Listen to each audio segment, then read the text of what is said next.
Welcome to the wonderful world of dance, bringing you exclusive interviews with top dancers and choreographers and reviews of the world's best companies across the globe. You can find lots more on our website at thewonderfulworldofdance.com. Hi, this is Savannah Saunders from The Wonderful World of Dance, and today I am so thrilled to introduce Birmingham Royal Ballet first artist and choreographer Ruth Brill. Ruth is actually about to leave the Birmingham Royal Ballet to concentrate on her choreography full-time and is taking her last curtain call as a dancer at the end of this month at Sadler's Wells. Ruth has been very busy. She's also taken up the role of interim artistic director and choreographer for the National Youth Ballet. And so let's find out all about the future of this wonderful dancer and creator. Hi, Ruth. Hi. Thank you. Thank you so much for joining us today. I know that you're down here in London with the Birmingham Royal Ballet, and as you've got a piece that you've choreographed for them, but also you're in a cafe at the moment between rehearsals and things, I hear. Yes, it was a very, very busy and big week for me. Yes, my new production for Birmingham Royal Ballet, Peter and the Wolf, was on at Sadler's Wells the last few nights. So we've kind of the last show of that last night, which was obviously a huge high and really exciting. And then, yes, I'm kind of in transit between moving over to be doing my last performances as a dancer in Hobson's Choice at the end of the week. So all go, but we've managed to find a moment to connect. So yeah, I'm so grateful. I saw Birmingham Royal Ballet's Triple Bill the other night, and I'm coming to see Hobson's Choice on Saturday. So I'm looking forward to both of those. Brilliant. So lots to talk about. But before we sort of talk about your choreography, let's just for those who perhaps don't know too much about your background. You trained originally with the Tring Park School for Performing Arts and then went on to the English National Ballet School. And even back in those days, you were sort of quite interested in choreography. Tell us about that time in your life and how you ended up with an early interest in creating your own work. So I began dancing probably because my parents wanted to wear me out slightly and kind of use up some of my energy. So I just went to a local ballet school. I'm from Kent, and I went to the Judith Wilson School of Dance in the village hall in the local village. And it all began there, really. And right from the word go, we'd alternate between doing a school show and a choreographic competition. So every other year, and the year in between, I was, kind of spending time going through finding music, deciding with my friends what we were going to create. So I think, it was instilled from a very young age. I then went to grammar school in Kent, stayed as a normal person, as it were, for quite a while and didn't go into full-time dance training until I was 15. But because I was just dancing after school and at the weekends, things like London Children's Ballet, National Youth Ballet, Cecchetti Associates, all those associate programs and different classes were so crucial in my development. A really key part to being on stage and developing my skills as an artist and being in a company. Then at 15, I went to Tring Park School for Performing Arts. I did 3 A-levels there, maths, biology and dance. Wow. And obviously focused in really on the ballet and actually on all-round dance, singing, dancing, everything, which was a really inspiring time, suddenly being surrounded by like-minded people that all were kind of creative and passionate about performing arts. That sounds like quite a busy time, even from your early stages. But you also won a choreographic award even back in those early days. Yeah, so it's funny, when I was at Tring, obviously I was kind of had this mindset, I want to be a dancer, I want to make it as a ballet dancer. Or I think actually the formative time was at Tring. When I went there, I didn't know whether it would be kind of musical theatre route or more contemporary. I really just wanted to keep doing it all, but by the end I knew that I really wanted to go for the ballet, and also that has to be the one that you go for first. So they have cups competitions at the end of every year, and it's so important to you when you're there. And I was so miffed that I didn't win the ballet cup. But actually, in hindsight, maybe again it was a kind of sign very early on that choreography was something there that was a spark that, obviously would later develop. But yeah, always if there's been a choreographic opportunity, I've gone for it. And I think there's a huge importance in that kind of willingness. And also I haven't been scared to take an opportunity and go for it. And that's kind of been my approach all the way through with choreography. And I think that is how you learn and that's how you grow. But you have to have that kind of desire and get over that fear of failing or whatever, and just going out there and making something and showing what you can do and having a go. So yeah, it began there, I guess. It sounds like you're very fearless, which is often, quite a trait for a dancer because it's so obviously challenging. And you graduated and joined the English National Ballet, which is obviously an amazing company where you were there for 5 years. Tell us about that experience of dancing with the company. So after I was at Tring, I moved on. I was invited to go to English National Ballet School, and Anthony Dowson was a huge part in that journey. So I went straight into the second year, and there really refined the classical ballet technique and that side of things. And that was when I really knew that this was what I wanted to pursue. And the dream from that school was to join the English National Ballet Company, and I was lucky to go and work with the company quite early on as a student.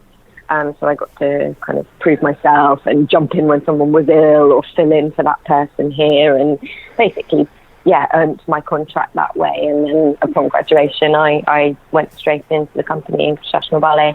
And for me, that was the dream, after all that slog, all that pushing, all the catching up I had to do going into full-time training later. Many had trained from 11.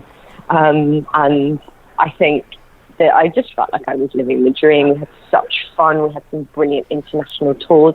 It was hard work, being in a touring company and, kind of pushing out that many shows. But I was just living the dream and surrounded by amazing people. And I loved it. I think people often don't realise how difficult or additionally challenging it is working with a touring company, because there's so much more in terms of just, your regular company life, because you've got to add travel onto it and different theatres. What was that like for you? And again, I didn't know any different, and I just felt so lucky to have been given this opportunity and to have made it when so many people that don't. I just embraced it, and there is something really special with touring companies, is that you become so close because you spend so much time with these people. You know each other inside out. You go through tough times where you have to pull together to get each other through. But that's something that has carried me through my whole career. And actually, I've realised now that really is the root of why I love it so much, because it's about people and it's about working together to bring something to fruition. So it was those friendships, I think, that they pull you through. And obviously the satisfaction of that moment when you are on stage, it kind of makes the slog worthwhile. But the travelling is tiring, and I mean, I've definitely refined the skills of packing a suitcase to perfection. But it's touring life. I've been to some incredible places and some, places that, I probably won't go back to again, but, just this amazing life experiences as well. And then one of the places you did end up going to, of course, is to the Birmingham Royal Ballet. And for those sort of, listening and around the world who don't really know the UK so much, you've got London down in the southeast, which everyone knows, and Birmingham is sort of halfway up the country, really, isn't it? Yeah, so flat bang in the centre. And that move to Birmingham Royal Ballet, it really came out of nowhere, really. I was enjoying my time at EMB, but I kind of, at that time, I'd done the circuit of repertoire and, was kind of getting itchy feet, and promised myself I'd kind of focus on choreographing again, because, up to that point when I first joined, I was just wanting to perform and prove myself as a dancer. But through a Shiketi, I'm Shiketi trained right from the very, very beginning and passionate about that method. And it was through a Shiketi gala performance that I was asked to go and perform Dorabella in Ashton's Enigma Variations.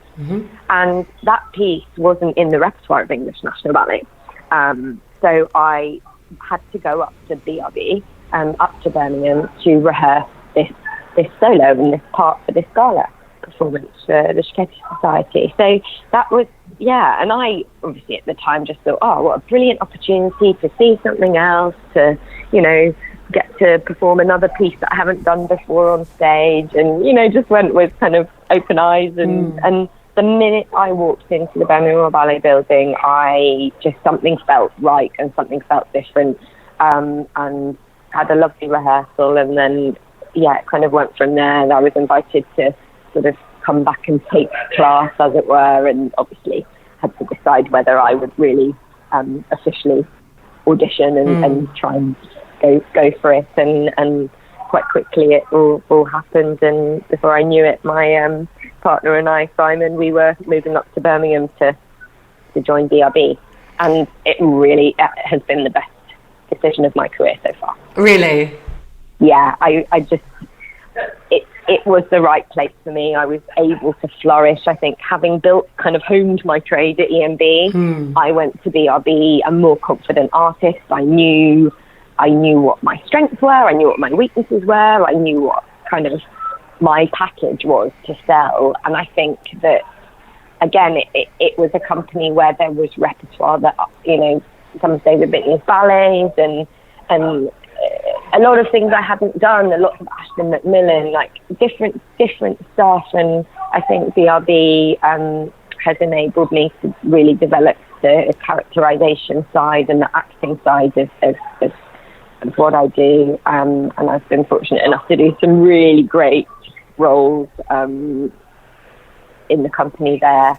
And that was enough in itself, and I've met some brilliant grounded people, and the staff are so wonderful, and there's just home. It feels like home. But also on top of all that, then came the choreographic stuff, which was, to be honest, a bonus. And the fact that David Bintley has seen something there and been so supportive and given me the opportunities that I've been able to develop and therefore kind of be nurtured through the company, was all just a bit of a whirlwind. But again, something that I just, the opportunity was there, so I grabbed it and thought, if someone believes that I can do this, or that I have the potential to do this, I need to believe I can do this, and then just go for it and do it. Yeah. I mean, so at what point, after 2 years, you were promoted to first artist, and like you say, you've had such an opportunity to dance at their rep up there. But at what point did you think, well, actually, this, or what made you think this is the right time to sort of, step off the stage and really take this choreographic career and trajectory forward for you full time? So as the choreography developed, and I kind of was, getting opportunities to do different things. Obviously, it takes up more time. So much goes into the preparation before you even get into the studio, which, you can't underestimate how much goes in. You begin with nothing, and then something is made. Through all the collaborations and everything. But there's so much time that goes into it, and I've had a ridiculously amazing but exhausting year, grabbing every opportunity, but also trying to dance still full time. And, as we said, life in a touring company is full on, where you do 8 shows a week, you do long tours, you're back at base, you're changing different repertoire, which is, what I've loved. But it's full on, it's a 6-day-a-week job. It's a full on thing. So being able to do that and try and also build up the choreography on the side, has been all-consuming, amazing, but very, very intense. And I feel also that I'm at a point now where, thanks to BRB, I have some, I have some work under my belt. I have the confidence to again kind of push this forward. And I think really something had to give. I'd done as much as I could on the side, and I'm at that tipping point now where it's the right moment. The impetus is there. It's the right moment to jump. So I think, I have no doubt in my mind that it is the right moment.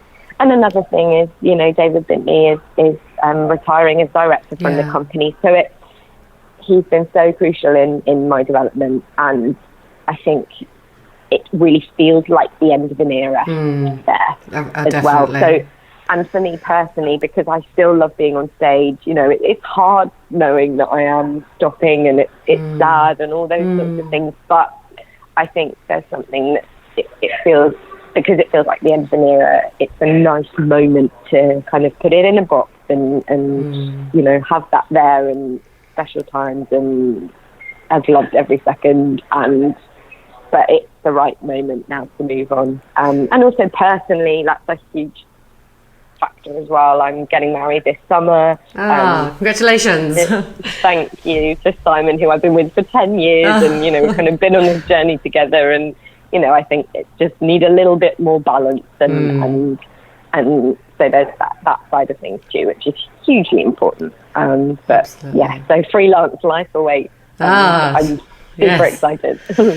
Well, tell us about, for those who don't or haven't seen your work yet, or tell us about how would you describe, I guess, your choreography or your choreographic language for those who haven't seen it, which I know is often hard to describe. But yeah, it's a funny one, this, because I kind of hope that each work I make is kind of different and has its own feeling or own quirks that's right for that brief. You kind of have to respond. Peter and the Wolf has been so fun, so upbeat.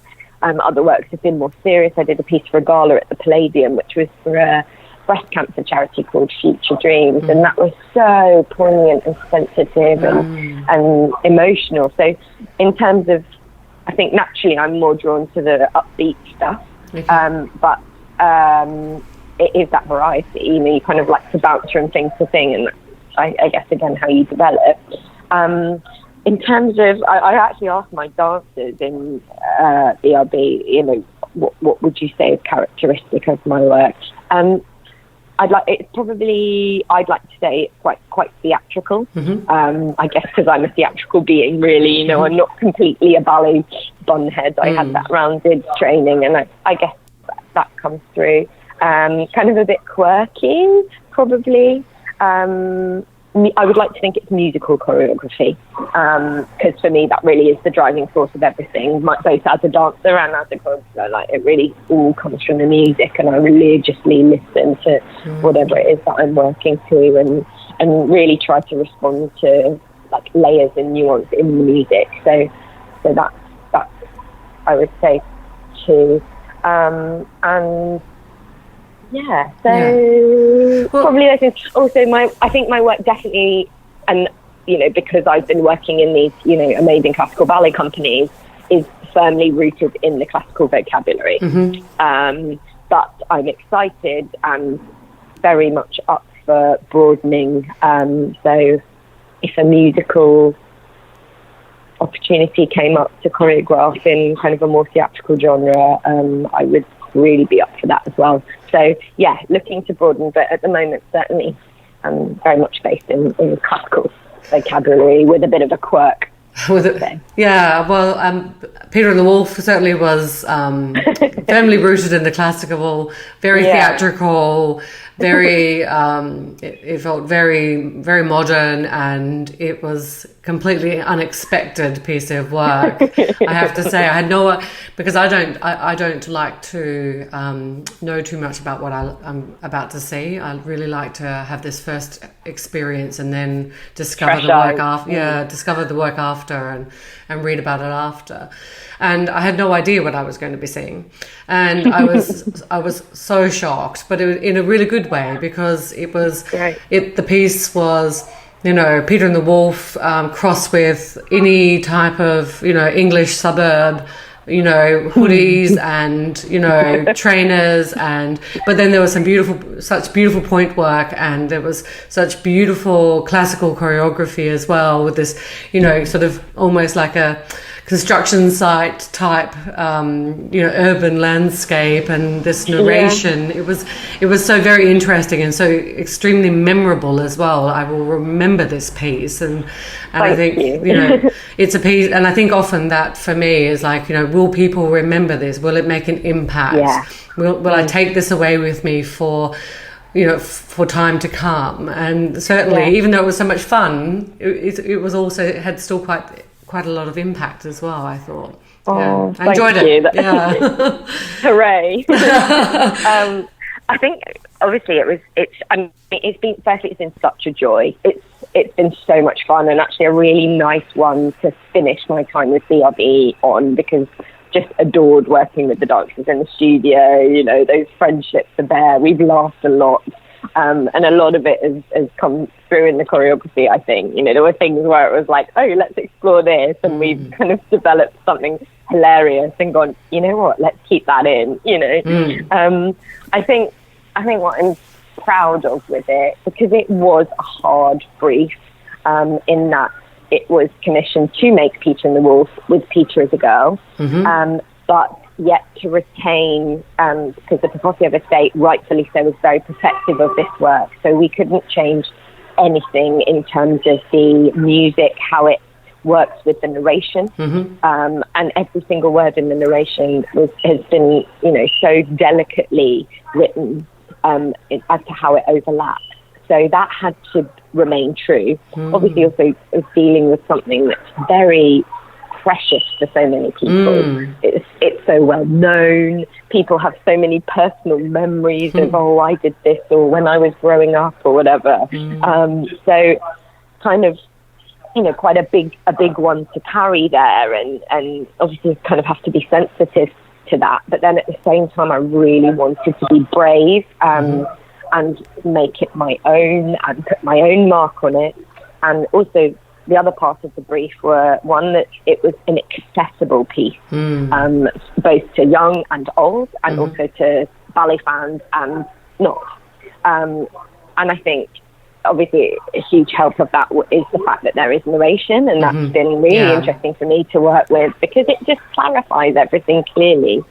But because, going back to keeping everything the same, because we had to stay true to the musical narration, the thing we could shift, and that I realised we could do, was really push the visual. So shifting the setting from the initial pastoral setting of a meadow and a pond and a little granddad's house and a gate and a tree, to an urban one.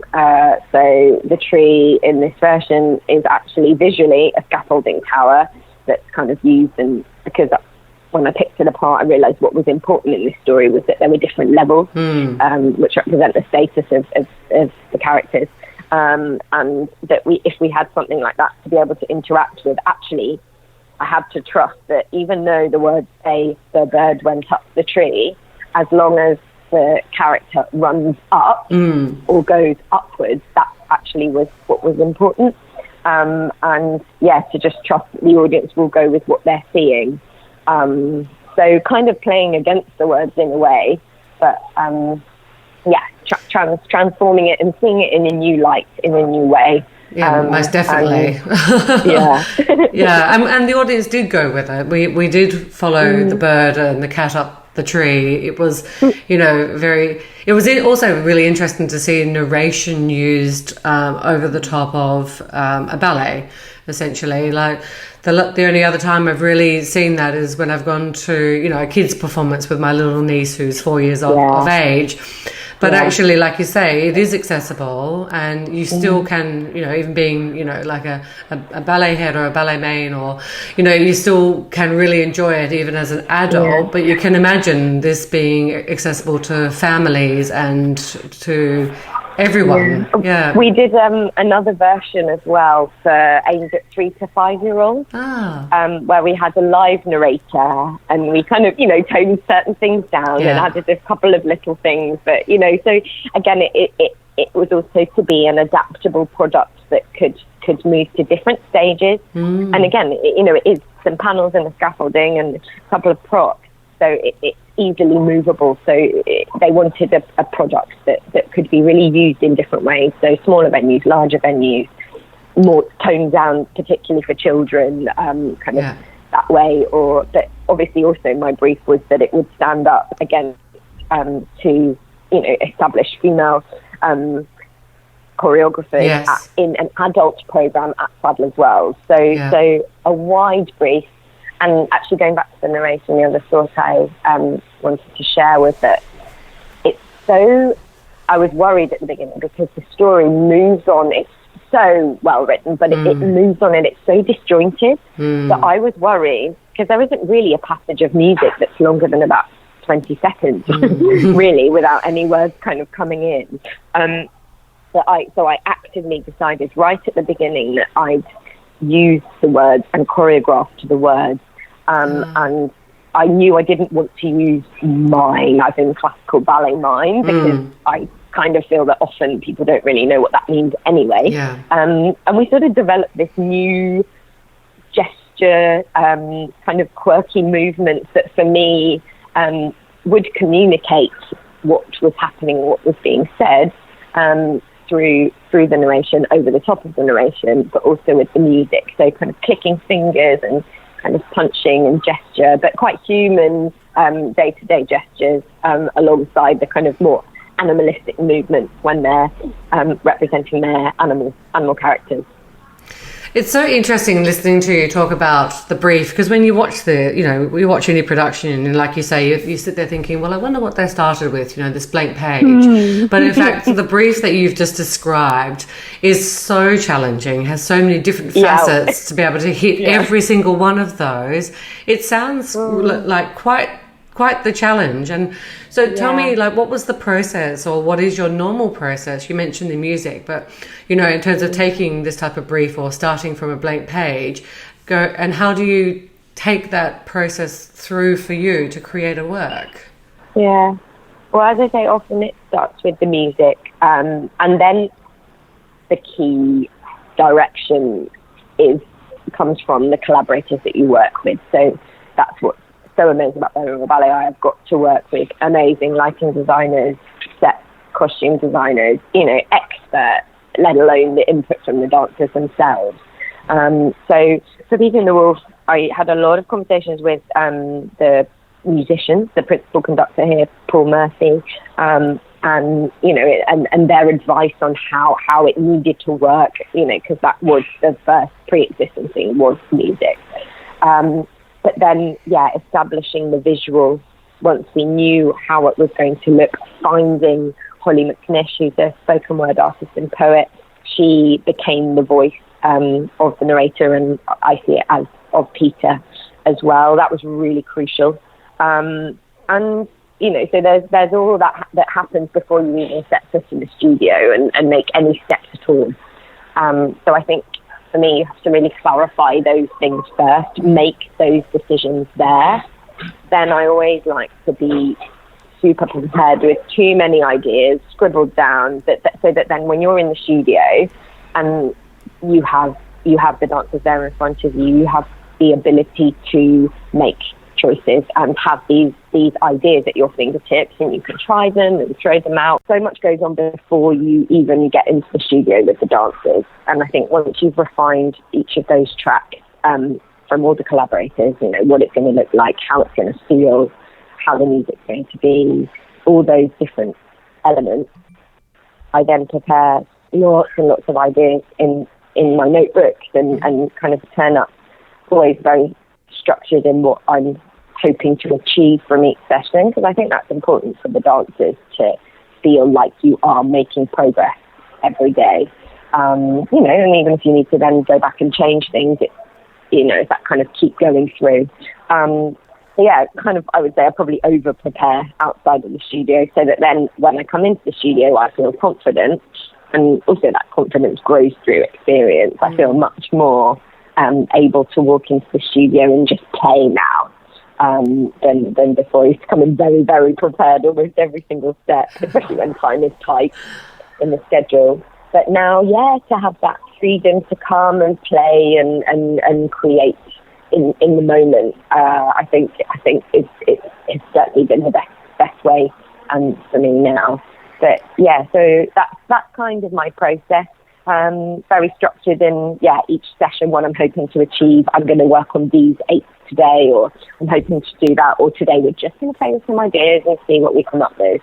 And then also so much of it is also about project management and meeting deadlines, and I think getting the dancers ready and feeling confident before they go to stage, leaving time to clean things and refine things. So I think a lot of it is about managing all the different elements, and kind of see the choreographer as being at the centre of it all, and having to, as I say, coordinate all the other elements, all the other people involved around the edge, and bringing it so that we're all going ahead with the same vision and the same belief in the work. I think that's such a big part of the job as well. It also sounds like part of, you mentioned project management and that sort of leadership and the visionary work. I'm thinking about the role that you're taking up as the interim artistic director and choreographer for the National Youth Ballet, which, seems like quite a substantive role to be taking on at this point. What sort of drew you to this role? How did this come about?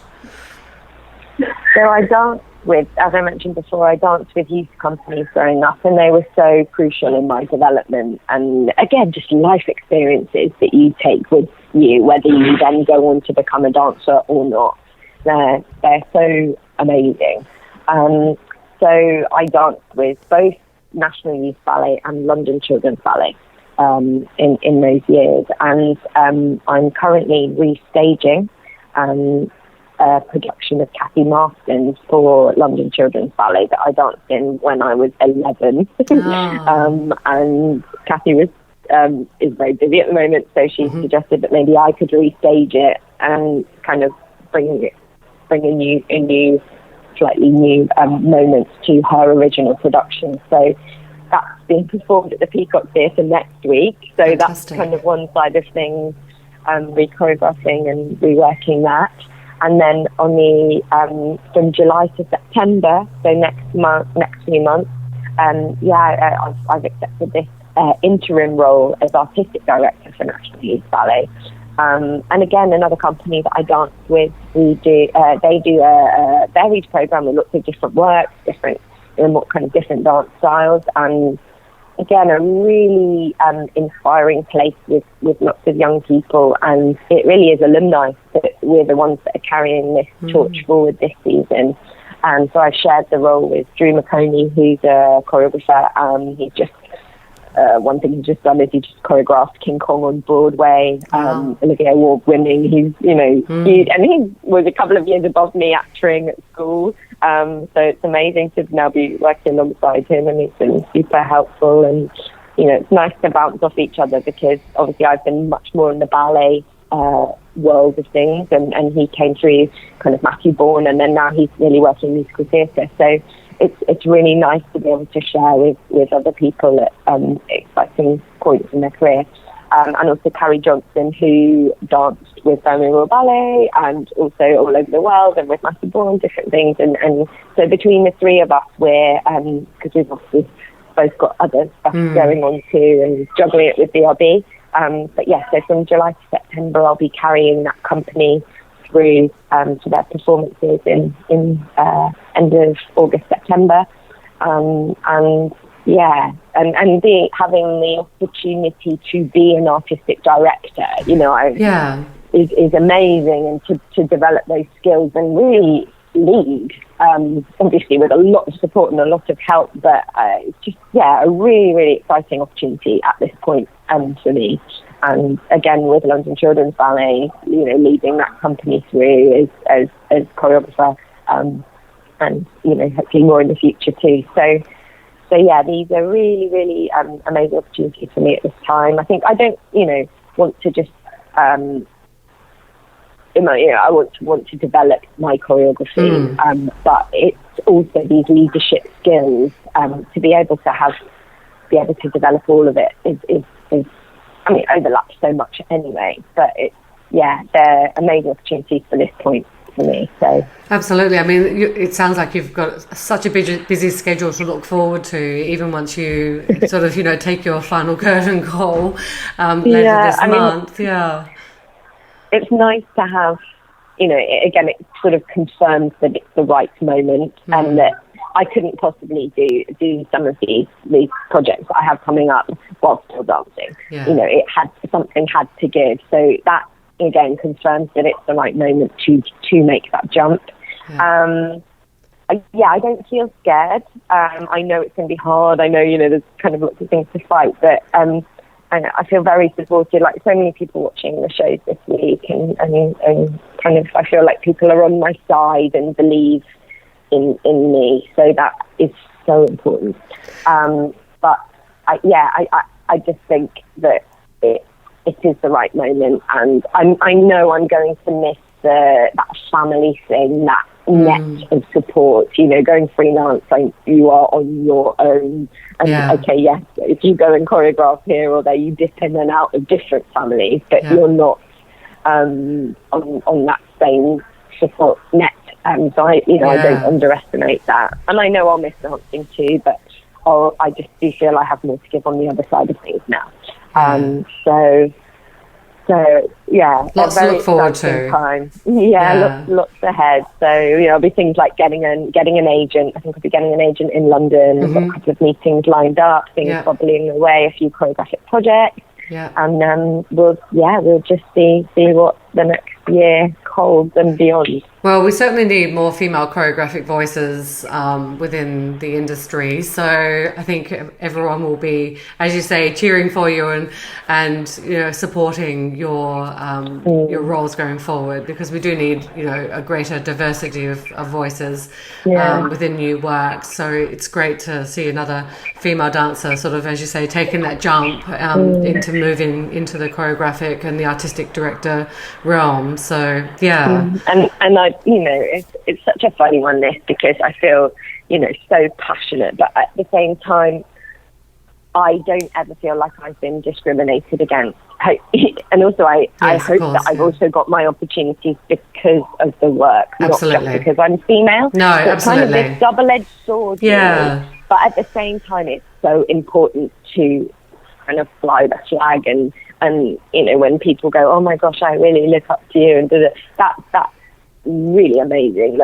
And I am very kind of proud in that sense to fly that flag and kind of push towards readdressing that balance, and just give women the confidence and the confidence to be able to pursue and push, and we have so much to offer, and different things and different voices, and it's really important. And now really is the moment. Things are changing. So absolutely, I couldn't agree more. But clearly, your choreography is resonating with so many people. It is clearly, you're a talented choreographer first and a female choreographer as well, that double-edged sword. But you mentioned there about, being someone that others can look up to in terms of, well, this is what is possible. And this is why I love having wonderful artists like yourself to talk to, so others can see your journey and to, be inspired to think, well, maybe I could have that career. I could think about doing this. What it's advice? So funny. Go. I was just going to ask a question, but I'll wait. Yeah. I was just going to say, it's so funny because, especially revisiting and working with these youth companies again, I'm still that other person, really. I still kind of feel like I'm the person looking up to, there were such key people that, like, along my way, and it's so bizarre that now somehow these things are coming full circle, and actually I'm the one there. But as I say, that those role models are so important. Absolutely. But yeah, I still feel like I'm that little girl that's really excited and enthused and just wants to make the most of everything. So it's kind of funny, but yeah, it's feeling lots of full circle moments at present. So yeah. Well, the question I wanted to ask, my final question, is in that sort of role model and that full circle experience, what advice would you give to other aspiring dancers who listen to your story and think, that inspires me so much? What do you have advice that you would share to others who'd like to follow in your footsteps?